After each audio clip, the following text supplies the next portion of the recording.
Olá, olá para você que está chegando, seja muito bem-vindo, muito bem-vinda. Está começando agora mais um podcast, esse aí para você, tudo certo? Ó, aproveita que você chegou agora, deixa sua curtida, o seu like, o seu comentário. Compartilha sempre. Manda mensagem aí, a cidade onde você está assistindo, onde você está nos ouvindo. Começou com tudo o podcast de hoje. Ao meu lado, como sempre, ele, Camilo Manfredi. Boa tarde, Podão. Tudo bem? Tudo certo? Tudo ótimo. O galã da Newman aqui, está ao meu lado, né? Pois bem, tudo certo, Camilão? Tudo bem? Tudo ótimo. Hoje o convidado promete, hein? Promete. Hoje o convidado promete, temos a honra de ter aqui um dos grandes caras. E ele falou que não aceita qualquer convite, hein? Então pra gente é uma satisfação muito grande. Exatamente. Ele que é o cara da estratégia de dados da FSB. É isso mesmo. É o cara sensacional. E hoje está aqui com a gente para a gente bater um papo sobre isso, bater um papo sobre carreira, sobre trajetória, sobre futuro, enfim, sobre tudo. Senhoras e senhores, hoje aqui no podcast se receba com muito carinho o João Castro. Tudo bem? Tudo bem, muito obrigado pelo convite. Boa tarde, a gente João. Que agradece, um puta vozeirão desse aí, o cara... Um cara elegante, um cara alto pra caramba. Fica um anão perto dele. Eu já sou pequenininho, né? Você sabe que eu não conhecia ele pessoalmente. Não conhecia pessoalmente, Já conheço o João há anos e eu vim conhecer ele pessoalmente hoje. É verdade. É uma dessas idiosincrasias da pandemia, né? É verdade.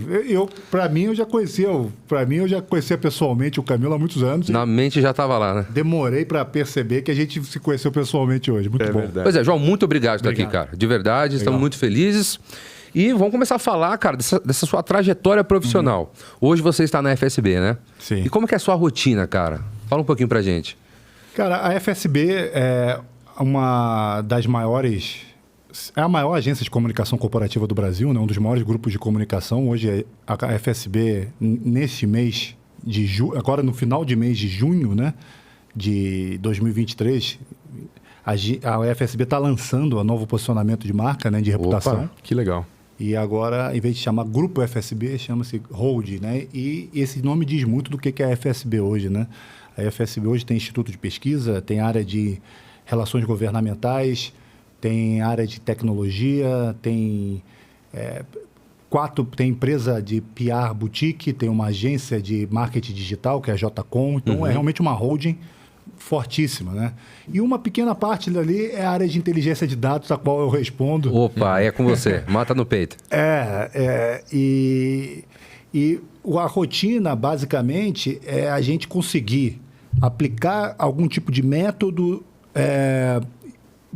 método estatístico, de método de análise para as diversas problemáticas do trabalho de comunicação, né? A Newman é uma grande parceira nossa há muitos anos, nesse sentido, tanto de tecnologia quanto de dados brutos para a gente trabalhar. Sim, então, basicamente, para poder resumir para vocês, a nossa rotina no dia a dia é encontrar quais que são os problemas de comunicação, ou seja, divulgação de resultado, meta de executivos, crises reputacionais, conseguir entender qual que é o problema, qual que é o método que a gente pode aplicar para essa compreensão e poder entregar para os nossos clientes e para os nossos parceiros, os assessores de imprensa, os publicitários que trabalham no Grupo FSB, e um insumo de análise para tomada de decisão. Então, basicamente, o nosso dia a dia ele é muito diverso porque a FSB é muito grande. Então, a gente está desde um cliente que tem a crise reputacional, passando por um cliente que está lançando um produto, um cliente que está fazendo rebrand. A gente tem uma série de questões, mas basicamente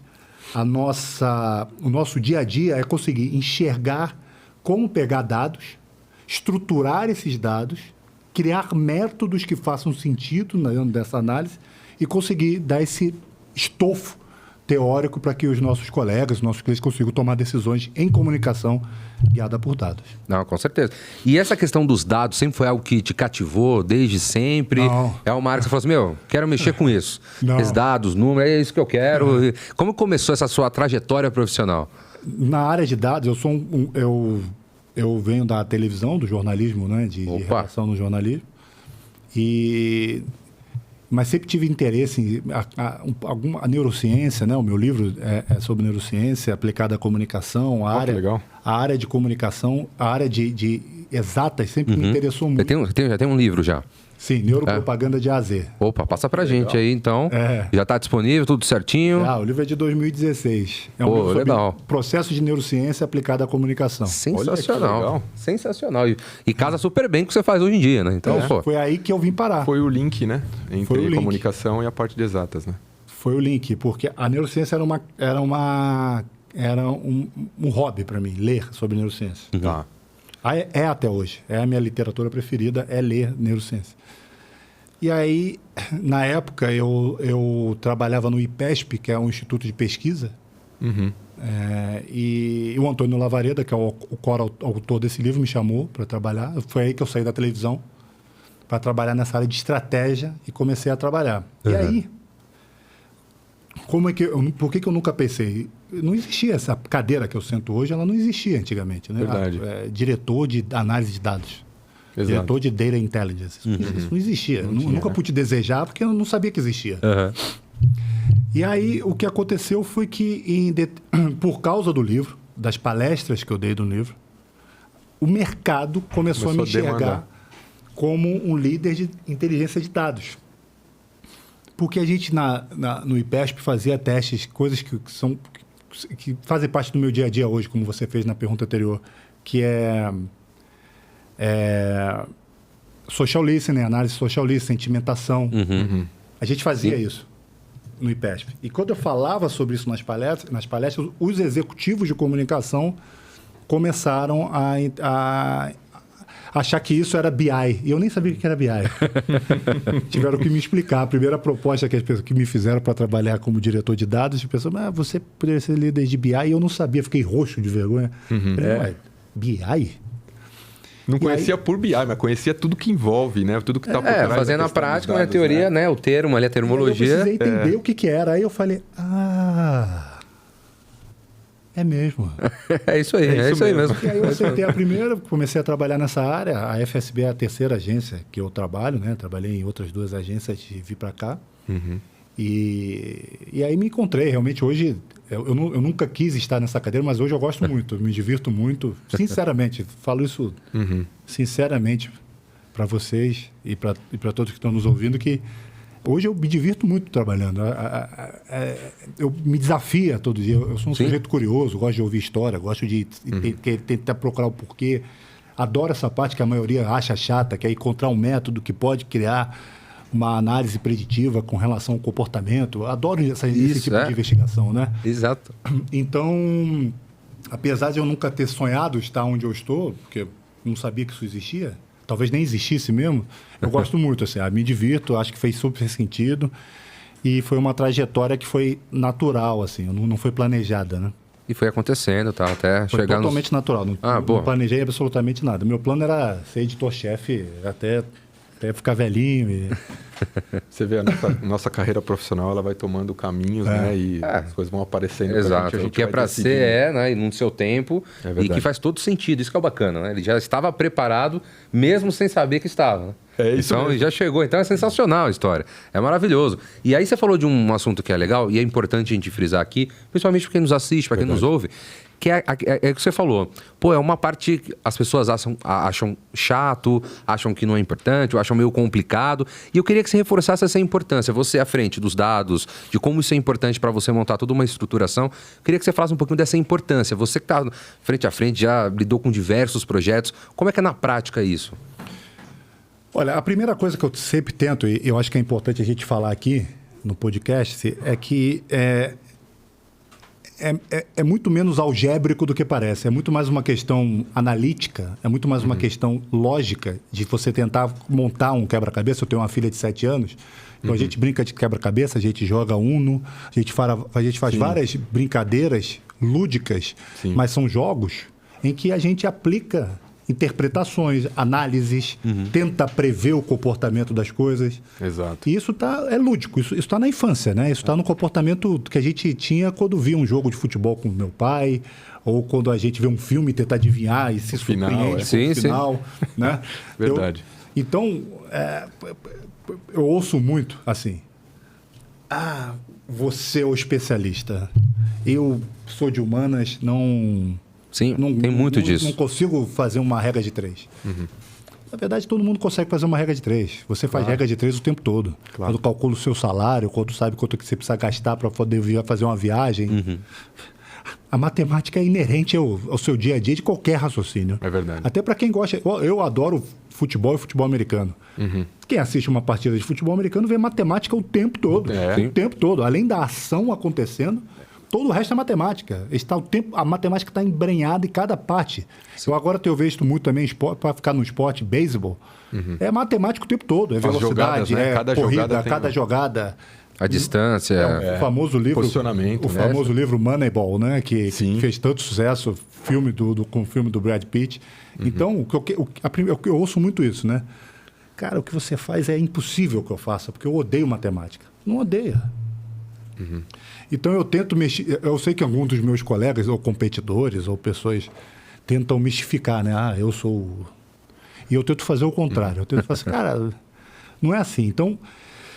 A primeira coisa é que, sim, obviamente, o Camilo sabe disso e a gente tem cientistas de dados na equipe, a gente tem estatísticos na equipe, a gente tem pessoas realmente muito especializadas, porque é um conhecimento específico de cálculo que não necessariamente para você trabalhar nessa área é bom que você tenha. Hoje eu tenho. Né? Hoje eu me desenvolvi para esse lado. Mas é um desenvolvimento natural, entende? Porque... É muito menos assim. Eu acredito em duas coisas, né? Eu posso falar isso. Eu tenho uma relação de amizade com o Camilo e com todos vocês da Newin. Então, além da relação profissional, então assim é uma questão muito menos domínio ferramental, porque o domínio ferramental existe a Newin e a Newin existe, a Newin e os outros competidores da Newin todo. Claro. Né? O mercado está aí. O Stiling, o Airfluencers, todas as ferramentas que existem de análise de dados e comunicação que estão aí fazendo sucesso. Cortex, que algumas são minhas competidoras, outras competidoras da Newin, então eu posso citar, ficar o podcast inteiro citando. Tem muita aqui. empresa boa aí, né? Muitas empresas fazendo grande trabalho e entregando ferramental. E a outra coisa, existem muitas formas de você aplicar o conhecimento matemático em comunicação. Então, não necessariamente você precisa, primeiro, eu vou aprender todo o ferramental, eu vou ser especialista no monitoring da Newin para poder trabalhar na FSB. Não. Você não precisa... Porque se você for trabalhar na FSB, na nossa equipe, a Newin vai oferecer um treinamento para você. Vai ter alguém do time do Camilo que vai te oferecer um treinamento. Ali. A mesma coisa no Stiling, das outras ferramentas. E se você vier trabalhar na nossa equipe, se você querer fazer propaganda de emprego na nossa área, né? Que é sempre importante fazer. Não fazendo, já fazendo. Né? Mas se você quiser se interessar por essa área e quiser trabalhar com a gente na FSB... Você vai poder aprender estatística e aprender com a gente no trabalho, porque a primeira coisa que é mais importante é a coisa que é inerente às crianças e a gente que trabalha com... É curiosidade. Curiosidade. Me veio na cabeça curiosidade, a hora que você estava falando, me veio a palavra. Eu concordo. É você querer entender.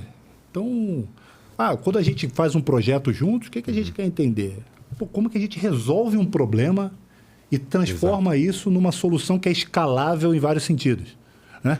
Então, eu acho que o maior desafio é esse. É você conseguir se desprender um pouco de toda essa feitiçaria, sei lá, de toda essa parte...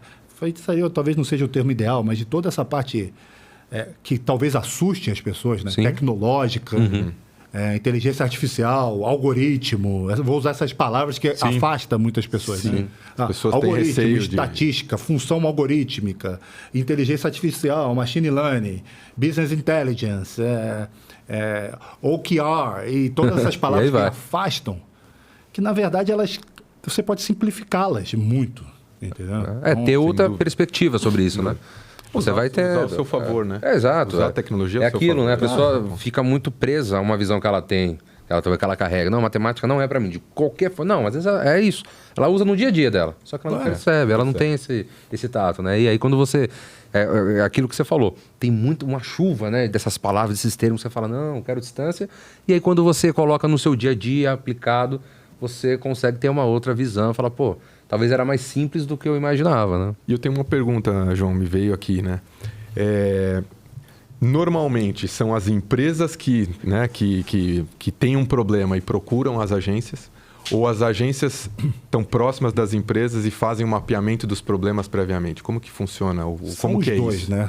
Na nossa área de dados, especificamente, é mais fácil que seja o contrário, normalmente, pela minha experiência, né?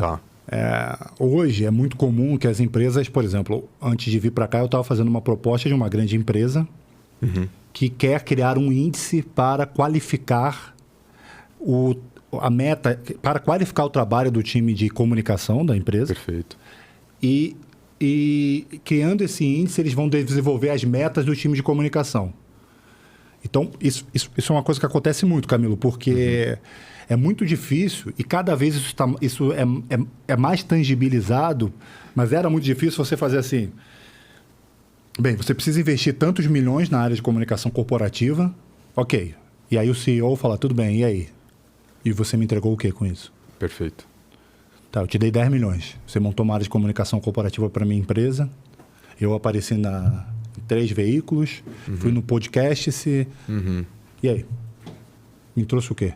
Qual foi o retorno de tudo isso, né? Então, a gente... E aí eu acho que são um dos maiores desafios disso que você está falando, Camilo, que é como que isso nasce? Primeiro é essa questão do bolso, né? Do valor de uma empresa e tentar qualificar como que marca, reputação, como que comunicação traz riqueza para o negócio. Perfeito. Né? O que significa para um executivo vir aqui, sentar, ser entrevistado por vocês dois, entrar essa imagem para o LinkedIn, para o YouTube e para as redes sociais? Isso traz o quê para a reputação? Isso é muito difícil de tangibilizar.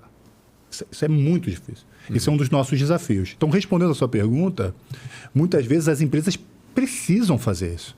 Porque isso está ligado diretamente se a área de comunicação externa, a área de comunicação corporativa, qual que é o tamanho dela dentro da empresa? Qual que é o retorno que ela traz? Então, isso acontece muito. Claro que faz parte de uma agência como a FSB, quando uma empresa já é cliente de uma empresa quando uma empresa já é cliente de uma holding como a FSB, ela já sabe que a FSB pode oferecer campanhas digitais, você pode fazer relações governamentais, como eu falei no início dessa nossa conversa. Vocês estão lá dentro, né? Vocês participam do dia a dia, da questão estratégica, vocês estão dentro. Né? E surgindo uma dúvida dessa, aí acontece. Pode acontecer de um colega meu, que é um assessor de imprensa, um relações públicas, falar, olha, a gente está com uma dificuldade de mostrar isso, mas nós temos a área de inteligência e o João pode vir aqui e ajudá-los aqui a criar um método. Pode ser de várias formas. Pode ser oferecendo um dos nossos produtos de prateleira. Claro. Né? Como também pode ser dando uma consultoria, explicando alguma coisa, analisando algum tipo de dado para o cliente. Então, acontece dos dois. Eu acredito que o atual momento do mercado, Camilo, é as empresas nos procurarem. Porque existe um buzz, o dado é o novo petróleo, né?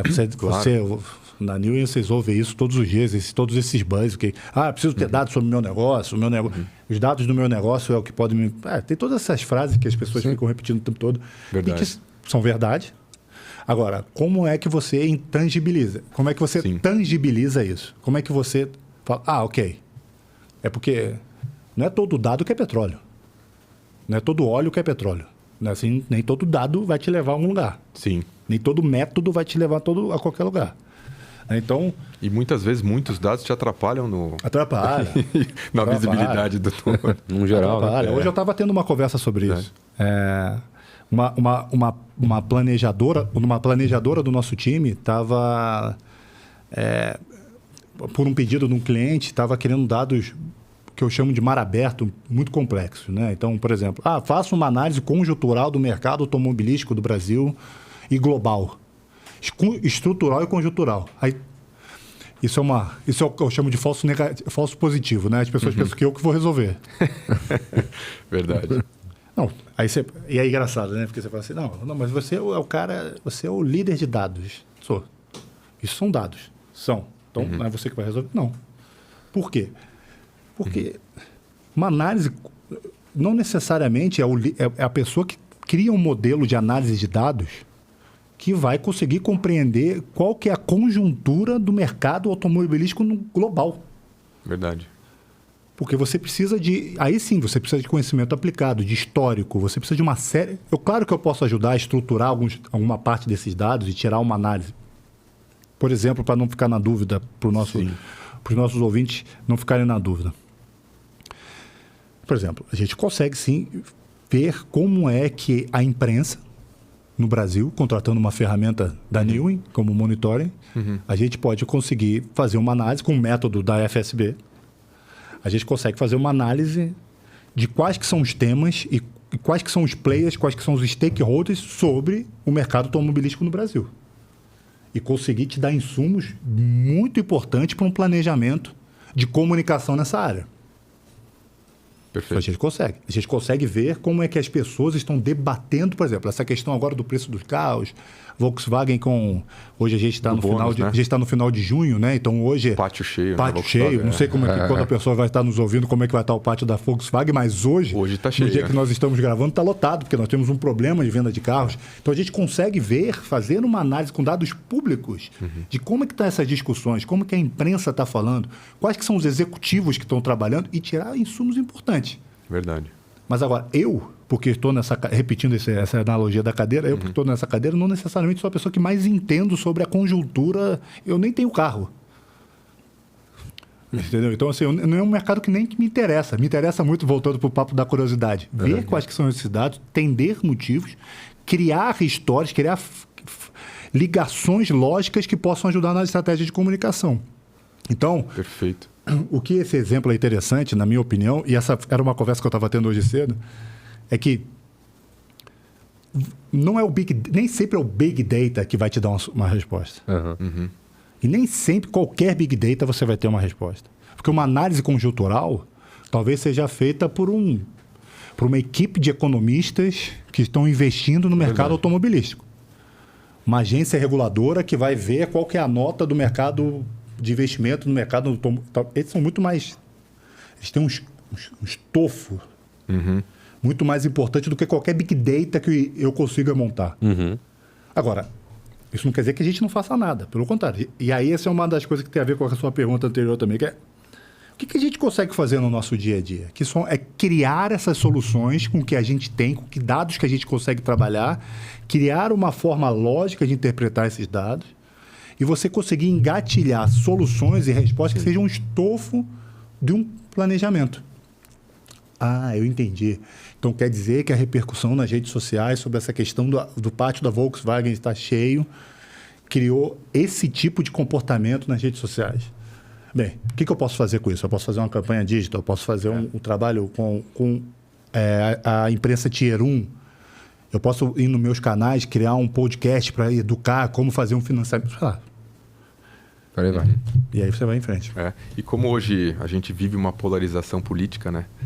A gente acaba tendo muitas vezes questionamentos através desse tipo de conteúdo que vai à mídia, daquele plano que foi executado e que foi proposto pelo governo atual, né? Então tem muito disso, né? Dessa questão da polarização e do questionamento, e as pessoas sempre questionando tudo que está atrelado a essas decisões e esses planos, né?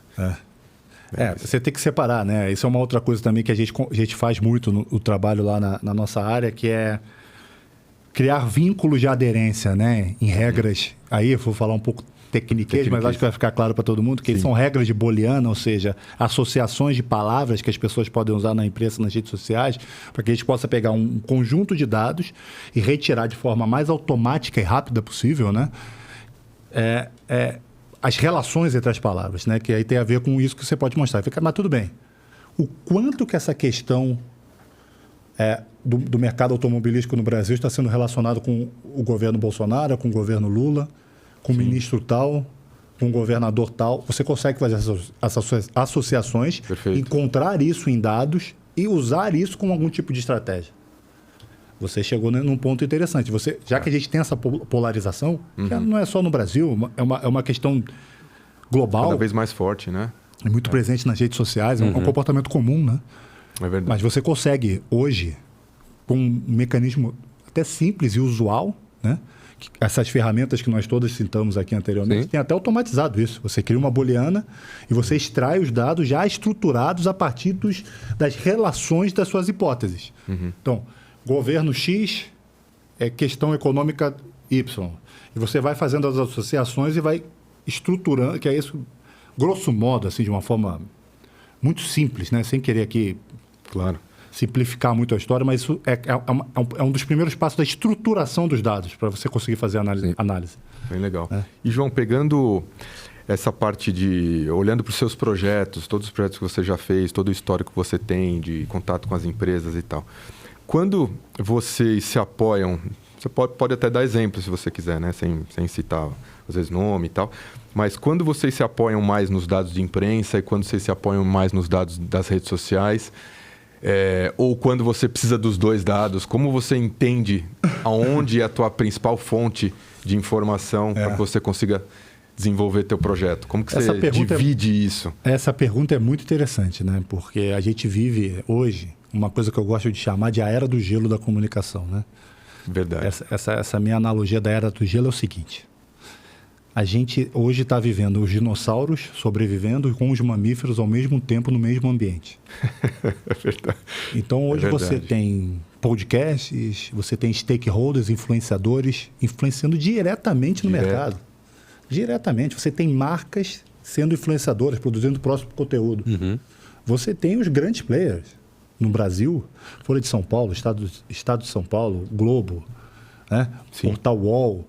Você tem grupos, as televisões, né? TV Bandeirante, TV Record, TV Globo. Então, você tem players tradicionais com grande importância no mercado.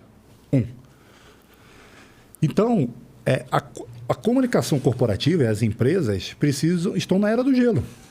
E a gente tem os mamíferos. Então, hoje você não consegue fazer eu estou chamando de mamífero as que vão continuar, né? As tecnologias que vão continuar. Que vão seguir, né?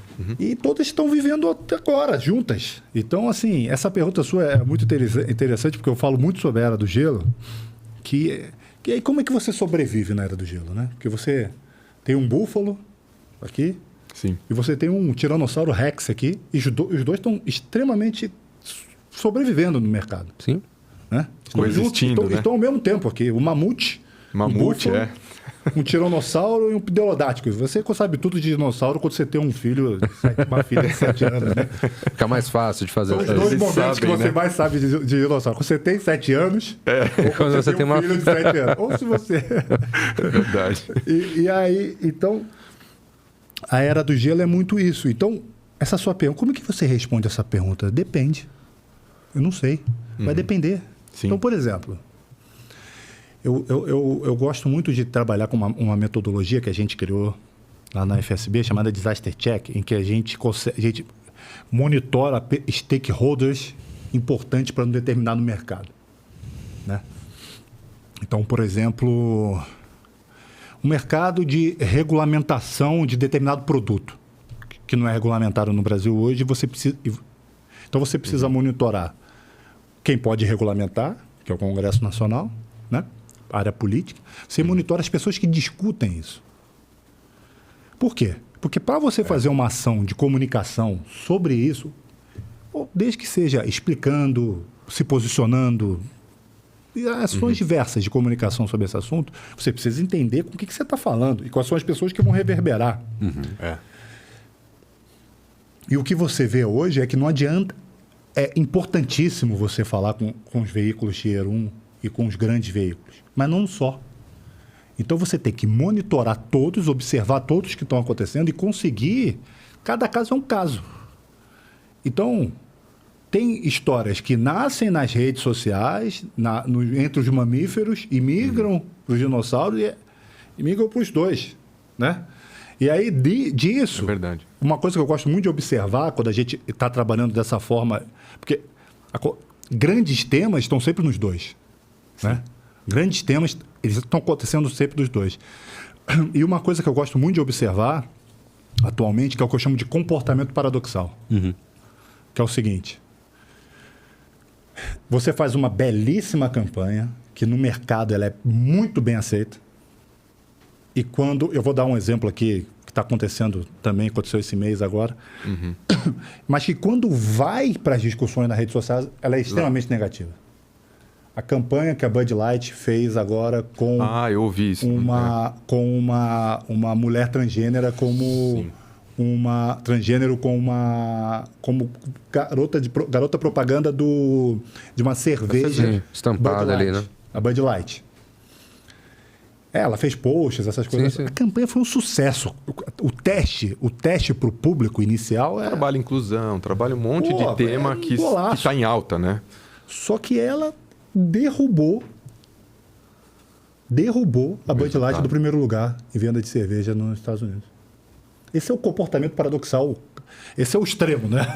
Esse é o extremo. Uma coisa assim, discutida aqui, se a gente não soubesse o resultado... O exemplo é perfeito. Se a gente não soubesse o resultado, ela deu 10 bilhões de prejuízo. Não sei exatamente, dá para quem procurar no Google agora ver exatamente, mas foi um prejuízo bilionário para a marca. E a marca... Esse mês agora, de junho de 2023, a marca caiu da primeira posição. Você vê.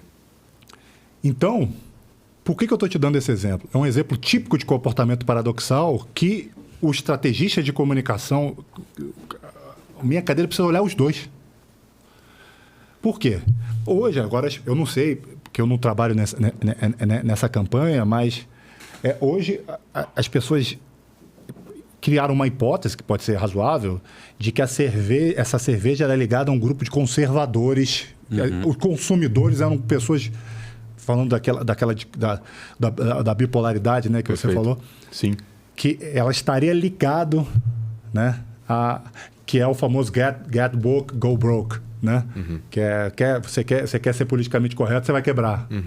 Então, e assim... Tá bom, então é uma campanha ruim? Não. Não é. Não é. Ela deu errado? Deu. Nas discussões nas redes sociais. Esse é o comportamento paradoxal. Então, respondendo a sua pergunta, às vezes você tem trabalhos específicos que a equipe de comunicação faz com a imprensa tradicional. Posicionamento de executivo, posicionamento de marca nacionalmente. Então, você vê aí fintechs, empresas que nasceram como startups e hoje estão se posicionando globalmente usando meios de comunicação tradicionais. Então, você vê fintechs que hoje anunciam no Jornal Nacional. É verdade. Isso é o que você está falando. Eles estavam se comunicando com um nicho específico e agora estão se comunicando pela mídia, pelos dinossauros, de forma muito eficiente, para um público específico. Agora, isso pode acontecer o contrário. Você pode ser um executivo de uma grande multinacional e que você precisa fazer o seu caminho de posicionamento pelas redes sociais, e você precisa monitorar os dois. Né? Então, eu dei esse exemplo do comportamento paradoxal porque é o extremo do estresse do meu trabalho. Né? Sem e dúvida. você... Cara, eu duvido que uma empresa como a Bud Light não tenha testado a campanha. Eu tenho certeza que testou. Né? E tenho certeza que pode ter dado positivíssimos resultado dados. excelente, com certeza. E houve o comportamento paradoxal. Então, eu tento o tempo todo, e as pessoas que trabalham comigo sabem que isso é vou chamar de obsessão minha, que é buscar predizer, nem sempre é possível, esse comportamento paradoxal. Encontrar onde existe porque sempre que você consegue predizer esse comportamento, você avalia o seu risco reputacional de forma mais eficaz. E a gente tem até mesmo outros exemplos, por exemplo, a indústria de cosmético, né? Eles também foram nessa linha de gênero há um tempo atrás, né? E aí fica aquela dúvida. E aí, por conta do resultado não tão positivo, a gente continua ou não continua? Né? E aí o caso, o exemplo que a gente tem é que a empresa reforçou que ia para essa linha e que ia continuar com campanhas assim, que ia continuar o trabalho de inclusão e insistiu mesmo, eventualmente, tendo resultado negativo naquele momento. Né? Esse caso da Bud Light, tudo que eu li na imprensa americana, principalmente no New York Times, todo mundo seguiu afirmando que deveria se continuar apostando nisso. O meu posicionamento, nos meus sapatos, a minha ideia é que você pode correr riscos em comunicação, como pode correr em qualquer business, né? Sim. E você deve estar atento a isso, né? Então, hoje, o que eu tenho pensado muito na minha área é criar métodos que podem ser preditivos para a crise reputacional. Perfeito. Isso é uma coisa que eu como executivo dessa área de análise de dados e comunicação, tenho pensado muito e trabalhado muito com relação a isso, que é, tudo bem, a gente sabe da importância da reputação, tem estudos que saíram esse ano agora, que mostram que pelo menos 30% do valor de uma empresa vem da imagem, da reputação dela, ligados diretamente. Nesse caso da Bud Light, está explícito. É o exemplo, claro. E empresas como McDonald's, por exemplo, tem mais de 90% do seu valor ligado à sua marca. Sim. Valor intangível. E até Apple. A Apple, nesse mesmo estudo, ela mostra como 29%. Ou seja, é muita coisa. É, verdade. 20%, 30% em média, e empresas de ramo alimentício chegar a mais de 80%, 90%. Ou seja, uma crise reputacional. Mexe qualquer ponteiro financeiro ali. Todos. Mexe em todos. Tudo, né? Tudo. Então, é por isso que eu estou muito focado agora em olhar e conseguir medir e tentar ter um olhar preditivo para crise, para risco. Perfeito. Porque qualificar a imagem, você conseguir dizer para o McDonald's, para a Apple, que eles têm uma baita imagem no mercado, é interessante. Agora, talvez ele 90, já saiba, né? Se é 90%, se é 80%, se é 90% e 100%, se é 80% e 100%, que é importante. Eu já fiz muito isso. Qualificar. Eu tenho concorrentes e tenho... Dentro da FSB mesmo, a gente tem formas de qualificar isso. E isso já é feito por muitas empresas, startups, tem empresas maravilhosas que fazem isso. Agora, e o risco? Qualificar o risco, compreender qual que é o risco que você está correndo. Isso, cara, a gente pode ficar aqui fazendo um podcast inteiro só de risco. Sim, sem dúvida. Porque você está o tempo todo nessa exposição de imagem, o tempo todo, 24/7, os seus executivos em risco reputacional. Não quero aqui fazer a cultura do medo também, né? Porque eu estou falando aqui de uma forma muito mais preditiva do que falar, vocês todos Não, estão ferrados. sim. Mas é uma precaução até mais nos tempos de hoje, onde você tem aquilo que você falou, da era do gelo. Você está em todos os lugares, a pessoa quer estar inserida em todo tipo de mídia, com qualquer tipo de estratégia, e também você vai mudando ali a forma como você vai se posicionando no mercado. Então o risco é grandioso. A qualquer momento uma faísca pode virar um fogaréu, como uma faísca também pode ser apenas uma faísca, né? Então tem, muito bom. Tem a questão desse risco, né? E aí, emendo aqui a pergunta. Você acha que esse é o maior desafio para quem chega ali? Porque, como você falou, até sobre aquela questão do mercado automobilístico.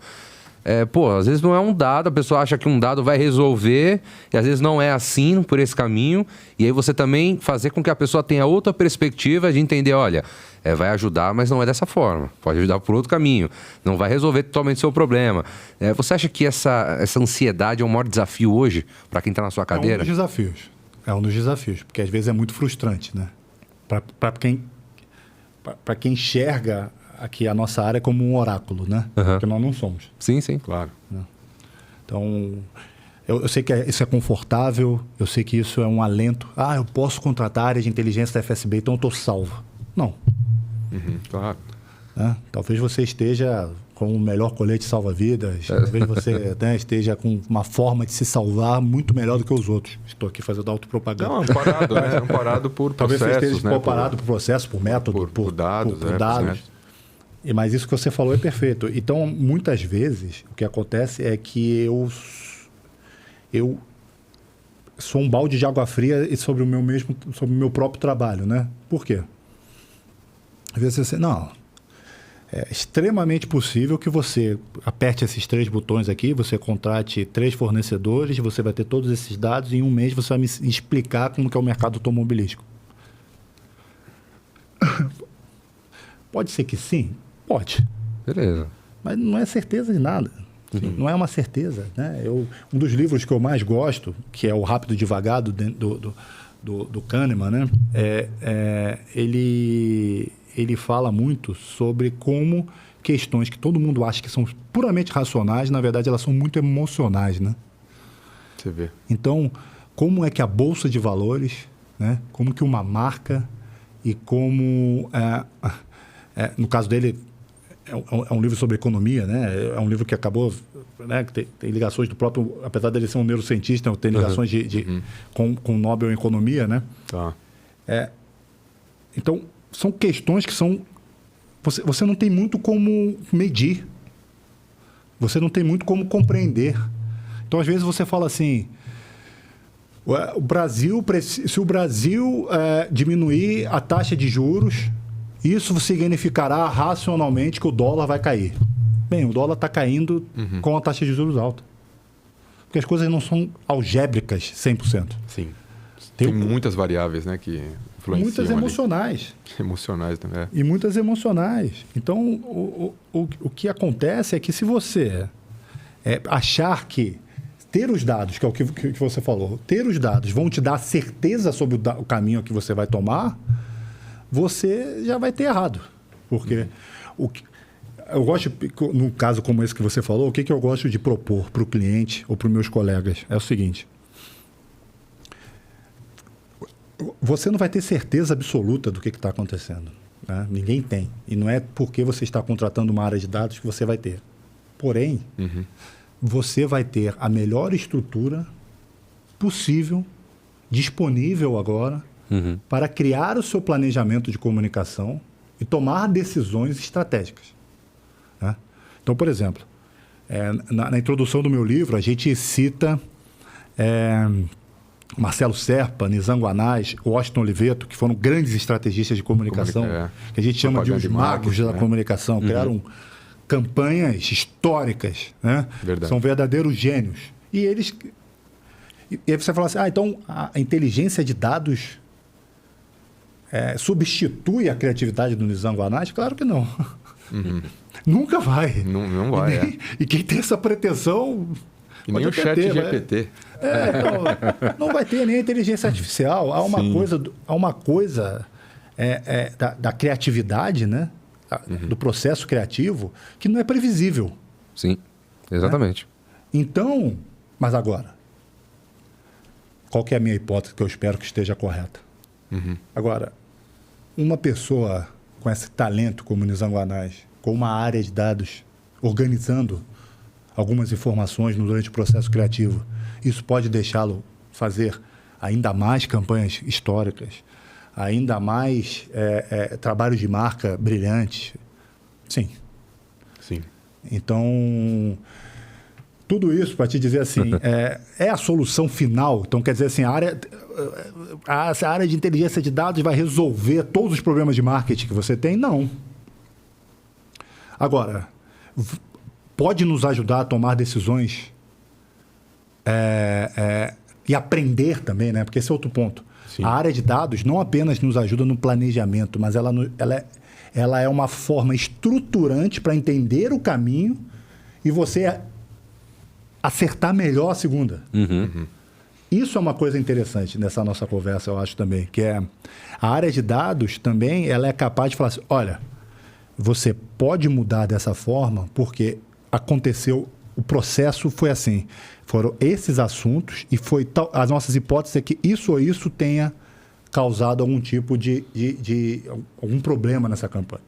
Então, se você não... Vamos fazer esses 2 pontos ao contrário e vamos ver o que dá. E aí dá certo. Opa, nós temos um caminho diferente aqui nessa estratégia. Então, na terceira, nós vamos fazer as partes da primeira que deram certo. A gente testou a campanha depois. O processo, qualificamos o que aconteceu, a gente fez as alterações baseadas em dados, mas você entende que o processo criativo segue existindo. A capacidade na FSB, então, por exemplo, a FSB tem alguns dos maiores relações públicas do Brasil trabalhando lá. Né? Talvez eles tenham feito trabalhos brilhantes muito antes de ter existido a área de dados. Ou façam até hoje. Sim, com conhecimento, né? Conhecimento de mercado, com contato, com experiência pessoal. Né? Então, né? É aquela história do Watson da IBM. Sim. Bom, tudo bem. O Watson, aquele caso clássico do diagnóstico do câncer do Watson, que era melhor do que não sei quantos % de médicos, de oncologistas, formados nas maiores universidades americanas. Sim. Concordo. É possível. É possível que você tenha essa análise de dados, chat GPT, como você falou, para te ajudar a estruturar uma série de dados muito grande. Mas isso não quer dizer que o oncologista, os maiores oncologistas que trabalham aqui em São Paulo, sabem menos do que o, Claro. do que o machine learning. Não, muito provavelmente que eles saibam mais. Né? A gente tem que tomar muito cuidado com isso, sem querer me alongar, mas às vezes a gente tem uma determinação estatística de sucesso, de prevalência de sucesso, que não necessariamente ele qualifica a capacidade humana. O que eu quero dizer com isso? O caso do Watson. Sim. Um médico médio, formado numa grande faculdade, com 20 anos de experiência, ele acerta 76% do diagnóstico. E o Watson, 90%. Então, mas baseado em quê? Nos casos que já existiram, passados, né? Tem uma série de fatores tão complexos que eu ainda acho que o humano, com a tecnologia, com a análise de dados, ele é mais potente do que a tecnologia É um pura. complemento, né? É um complemento ali. Acho que a potência está Na junção das duas forças. Né? só para finalizar, é um grande médico utilizando uma base de dados muito bem estruturada para tomar uma decisão diagnóstica. Sim. Essa é a minha opinião, né, no caso. E, João, falando de estrutura, né? Então você tem lá o time, as estruturas lá das pessoas que formam o seu time. E ficou claro a importância do diagnóstico, né? Para o início de um desenho de um projeto, de um programa ou de uma estruturação de um trabalho. Vocês dividem a estrutura por segmento, ou seja, pessoas que têm mais conhecimento de segmento financeiro, ou na parte de serviços, ou na parte de tecnologia, ou o fato de vocês atenderem projetos diferentes, de empresas diferentes, aquele time vai tendo conhecimento de diferentes segmentos ali. Você acaba, vocês estão especializando as entregas, os atendimentos, ou vocês estão deixando com que o conhecimento fique espalhado na estrutura? Como que vocês estão trabalhando isso? O ideal, a meu ver, é que o conhecimento sempre fique espalhado, né? Só que isso é uma conquista perene, né? Você tem que ir alimentando isso na gestão o tempo todo, né? Então, quando a gente teve o desafio de de estruturar a área de inteligência de dados, a coisa que eu me preocupei inicialmente foi fazer isso que você falou. Foi espelhar as especializações que já existiam na agência. Né? Tá. Porque a realidade hoje é que uma área de inteligência de dados ela é transversal. Ela não é um modelo de negócio, apesar de ser já, falando de era do gelo, né? Sim, sim. Está tudo acontecendo ao mesmo tempo. Então, tem a nossa área, às vezes é uma área de negócio. Você pode fazer uma venda diretamente de dados, de inteligência, e não de PR ou de campanha. A gente pode falar isso depois, só para não fugir da pergunta, mas a gente pode falar sobre isso. Então, a primeira coisa que eu fiz, que eu pensei e testei e acabou dando certo, foi espelhar esse comportamento que já existe em relações públicas, que é... você é uma pessoa que tem um grande conhecimento no mercado financeiro. Então, você tem 3, 4 clientes que precisam desse conhecimento e você coloca profissionais. Por quê? Você aproveita o conhecimento desses profissionais, Exato. que eles vão atender muito melhor. Então, eu espelhei isso. Eu gosto muito desse comportamento de espelho, né? Que é assim, isso funciona dessa forma, eu vou botar o meu aqui do lado, vou espelhar e vou ver se dá certo. E deu, né? Só que por que aquilo que eu falei que era o mais importante, que você falou assim, de disseminar o conhecimento também é importante?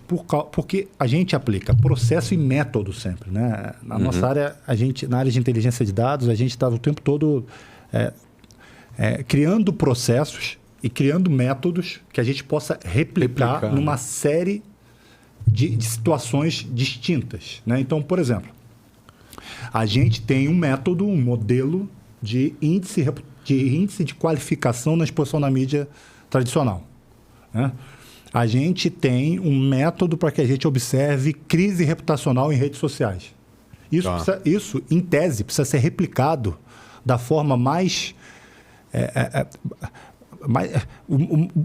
sem um mínimo de modificação em uma série de clientes. A FSB tem mais de 300 clientes. Nem todos os 300 clientes trabalham com inteligência de dados, mas vamos supor que seja um pouco mais de 100 clientes. O meu objetivo é que eu tenha um processo, um algoritmo, um cálculo que consiga ser aplicado em comportamento. Então, crise reputacional acontece. Sim. Sempre. Lançamento de campanha, acontece sempre. Monitoramento de influenciadores, acontece sempre. Então, a gente tem modelos de análise que podem ser aplicados para clientes de todas as áreas. Então, não interessa do mercado financeiro, se é indústria de alimentos, se é indústria automobilística. Você tem questões que perpassam todas as áreas da economia, dos setores. O modelo ele pode ser aplicado em mais de um segmento. Precisa. Mas ele fique mais robusto por conta disso. Né? Que ele fique mais robusto, para que seja um negócio escalável, para que seja viável economicamente para a nossa área. Claro. Então, aí, Camilo, o que acontece? Então, quer dizer, você tem especificidades em núcleos, que são os atendimentos, e você tem métodos que são aplicáveis em todas as... E aí é que está. E esse é um grande desafio, né? Porque, que é o que eu falei para você no começo, que foi a sua pergunta. O objetivo, a tese, quando você faz a gestão de uma área como essa, é que o conhecimento esteja em todos os núcleos. Que esse conhecimento esteja e aí falando como eu gosto de fazer, eu crio coordenações abaixo da gerência, mas ligados diretamente à gerência, que respondem a isso. Então, ou responde ao cliente ou responde à questão técnica. Tá. E isso é um grande desafio em gestão, que é fazer com que essas coordenações troquem conhecimento o tempo todo. É verdade. E aí, como é que eu, João, não estou aqui? Porque eles vão se especializando, né? E aí, Eles vão como você faz a troca ali, é que é um desafio, né? E aí, o que eu posso fazer? Eu posso fazer... Vocês dois são coordenadores. E vocês vão se especializando, se especializando. O que eu faço? Agora, vocês precisam fazer um projeto juntos. Ou você tem um projeto que você precisa de você. Você aproxima os dois. Você aproxima os dois. Eu acredito muito nessa forma, tem funcionado. Que as pessoas não dependam que o conhecimento seja meu. Porque eu acho o maior erro de uma liderança de tecnologia é que o conhecimento esteja no sujeito. Sem mim, se me tirarem daqui, a área para. Eu procuro fugir disso. Eu procuro fazer exatamente... Essa sua pergunta é muito interessante por causa disso, Camilo. Porque o conhecimento precisa estar em todos. Sem dúvida.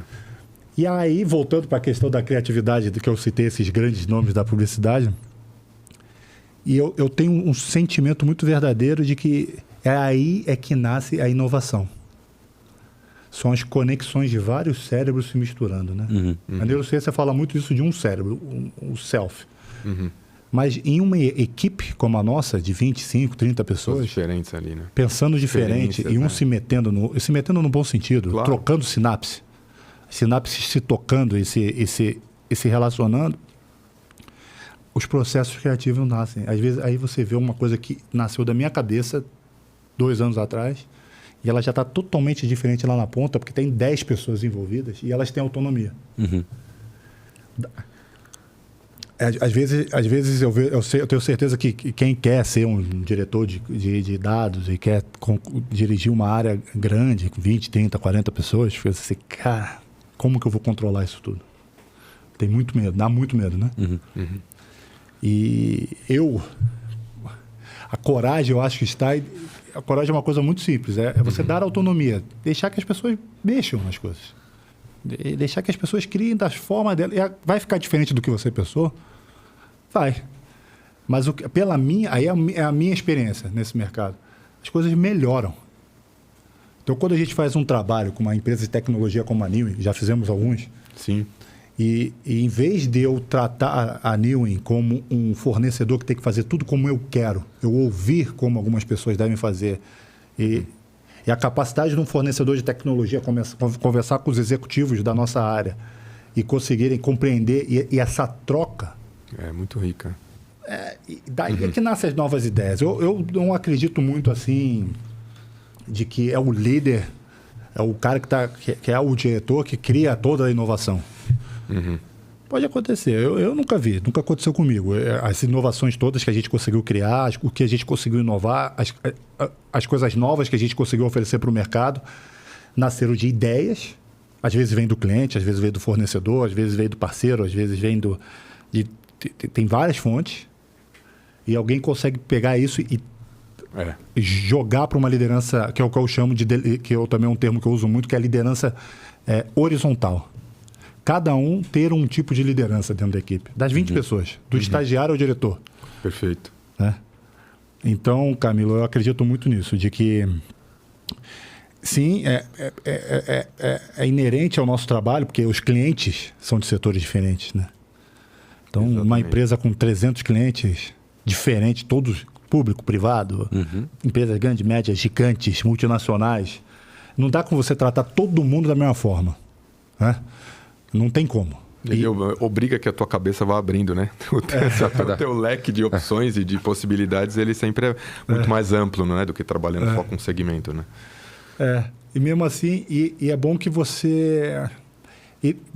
mas uma especialização sempre ensina a outra, e sempre tem alguma coisa. Então, o que eu busco fazer, muitas vezes, é isso. É fazer com que as pessoas que estão se especializando naturalmente, estão crescendo dentro de silos, elas troquem. E dá certo, porque esse ambiente, esse buzzword que faz ambiente colaborativo, é realmente a colaboração realmente é um ambiente muito propício à inovação, a novos produtos, a novas entregas, a mudanças, a novas percepções. Então, é mais ou menos assim que a gente tem trabalhado. Perfeito. Perfeito. E tem também uma questão que, falando, tá na minha cabeça, é que antigamente, a questão dos dinossauros, né? Antigamente, através de poucos canais, você atingia um público grande. Né? Então, você tinha lá uma audiência gigante se você, né, desse um tiro num programa de audiência que atinge 60% da população. E com o tempo isso foi se diversificando. Né? Então hoje muito das pessoas elas acessam as informações através de vários meios, de vários canais e tal. Olhando para frente, João, o que está na tua cabeça? Assim, o que vem? A complexidade vai ficar cada vez maior, isso vai ficar cada vez mais pulverizado? Ou você acha que, de certa forma, em algum momento a comunicação ela vai ter outros meios que vão concentrar mais o atingimento ao público, que é onde gera negócio? Porque a questão da comunicação está atrelada à questão da propaganda, que está atrelada a chegar nas pessoas para gerar negócio, para gerar resultado, para vender e tal. E aí, com a complexidade do jeito que está hoje, a gente vem recebendo pessoas aqui, né? Sim. Tripod, né? Que comentam essa dificuldade de conseguir atender bem os clientes. Porque você tem que entender os diferentes canais para conseguir se estruturar, né? Como que está na tua cabeça aí? O que você acha que vai acontecer? Porque tem muito do achômetro, né? E como você está há bastante tempo nesse mercado e tal, às vezes a gente tem uma ideia do que vai acontecer, né? Para frente. Eu acho assim... Eu acho que o primeiro passo para a gente conseguir entender, estar preparado, porque eu acho que o primeiro ponto que a gente precisa discutir é como estar preparado, né? Sim. Mais do que como vai acontecer, o que vai acontecer especificamente, mas como que eu estarei preparado para falar com esses públicos em vários tipos de canais na frente, né? Eu acho que o marketing político mostrou com muito sucesso na última década, pelo menos desde 2008, a campanha do Obama de 2008 para cá, a campanha do Trump. Verdade, cresceu marketing muito. Político, principalmente o americano, ensinou muito sobre isso que você falou. E é uma área que eu venho estudando bastante, que é o seguinte: eu preciso me comunicar onde as pessoas... parece uma bobagem, mas eu preciso me comunicar onde as pessoas estão se comunicando. Então, a primeira vez que se fez campanha para o WhatsApp, o Obama, a primeira vez que fez campanha nas comunidades no Facebook. Isso é um conhecimento hoje que ele já está mais estudado, né? Como é que foi a primeira campanha do Obama, a primeira campanha do Trump, né? A campanha do Bolsonaro no Brasil, né? As campanhas durante a pandemia, como que elas funcionaram. Então, eu gosto muito do marketing político nesse sentido, porque você, assim como... No B2C, você tem a venda unitária, no marketing político você trabalha pelo voto. Né? Exato. Então, e algumas coisas, a gente consegue aprender com essas experiências, né? Então, você tem o livro Audácia para Vencer, do estrategista político do Obama, que ele fala uma coisa que que eu acho que é muito importante, que é dar liberdade para as comunidades. Cada comunidade utiliza a sua forma de comunicação. Então, pensa em comunidade. Eu acredito muito nisso. E eu li esse livro por querer saber como foi a campanha e acabei aprendendo uma coisa que eu aplico na minha vida. Verdade. Né? Que é, olhe para as comunidades. A comunicação está ali. E trate as comunidades de forma diferente. Porque são diferentes, né? Porque são. E aí, por que eu estou te falando isso? Porque hoje, eu não tenho de cabeça aqui, mas provavelmente tem um determinado público, que um desse cliente seu que veio aqui, um entrevistado aqui veio, que se comunica pelo TikTok. Ou pelo WhatsApp. Sim. Determinada boa parte, sei lá, vamos supor que a campanha do Bolsonaro... Quantos por cento da campanha do Bolsonaro foi feita pelo WhatsApp? Quantos votos ele conseguiu? A campanha dele conseguiu por comunidade no WhatsApp, nessa teoria da campanha do Obama de 2008. Então, o que eu quero dizer é que o primeiro caminho para que você não se pegue desprevenido é você entender onde que essas comunidades estão e quais que são os veículos que elas usam. Perfeito. Então, eu não trabalho para o Nubank, mas o Nubank hoje eu vejo o Jornal Nacional, está anunciando o Jornal Nacional. Então, provavelmente, o estrategista de publicidade, o estrategista de comunicação ele está... Mapeou um público de interesse. Que está lá. Garantido ali. Que se comunica com o Jornal Nacional.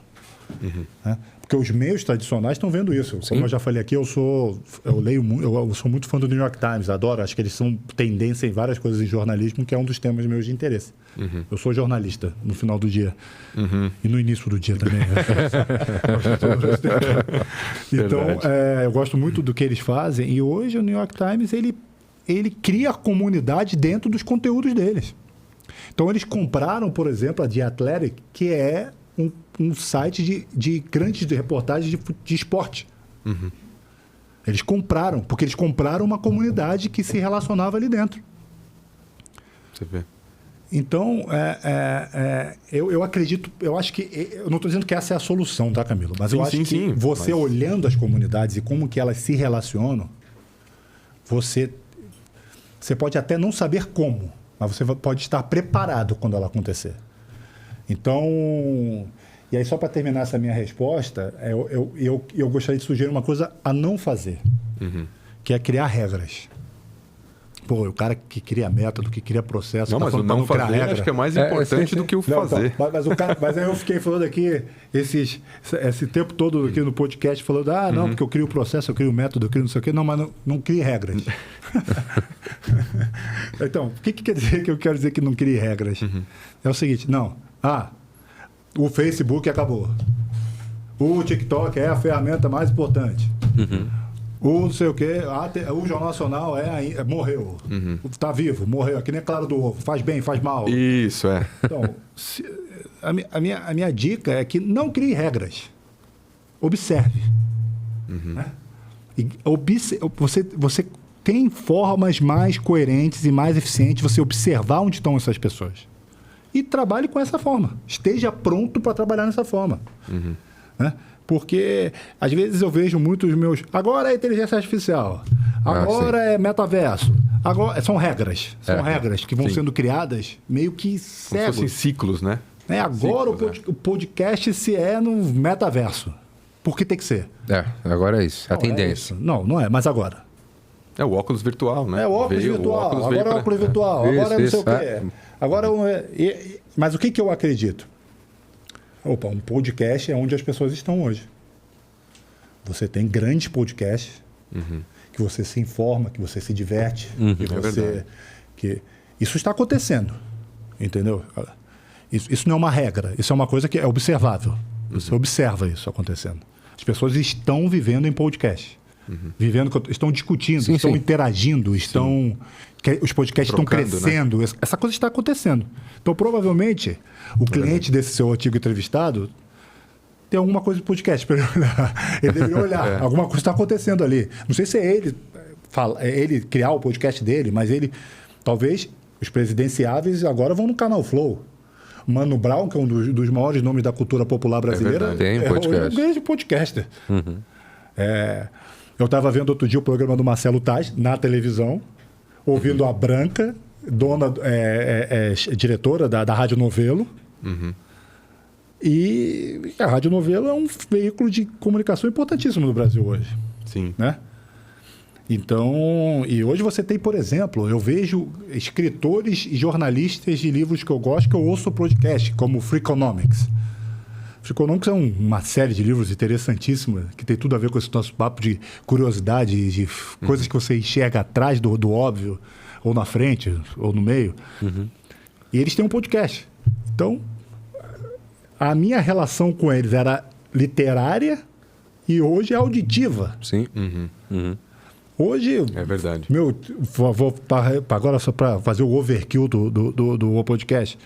Hoje a minha principal relação com o time de futebol americano que eu torço é o podcast.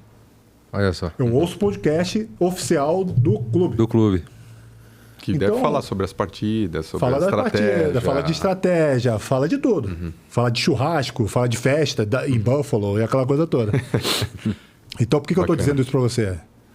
Obviamente, as pessoas hoje estão se comunicando por podcast. Né? E a mesma coisa, o TikTok. Verdade. Há um movimento que você... Eu não estou dizendo assim, é uma regra. Porque não é uma regra. Mas essas coisas estão acontecendo e você tem que observar. Você tem que se relacionar com isso. Pelo menos de forma de curiosidade. É ali que eu vou falar? Pode ser que não, Camilo. Claro. Você pode falar assim, não, o meu executivo, ele não... A gente vai fazer outra coisa. A gente, não, o meu público não está exatamente... É podcast, mas é 20%. A gente está mais no TikTok. Eu só tenho um tanto de dinheiro, eu vou investir no TikTok. Eu vou investir nos dois, sei lá. Porque tem disso também, né? A pessoa vê uma coisa nova surgindo, é muito do que você falou. É uma lei, uma regra ali, né? Pô, saiu o TikTok, precisa ir pra lá então. Só serve o TikTok. O Facebook morreu. A regra mais que eu estava me referindo é sim, o TikTok, o Facebook morreu. Preciso estar lá. Não necessariamente. Não necessariamente. Ou talvez precise, mas talvez não ir de forma tão agressiva. Né? Porque tem muito disso também, né? Vai surgindo novas tendências. Preciso ir lá correndo. Preciso utilizar a inteligência artificial. Preciso estar no metaverso, urgente.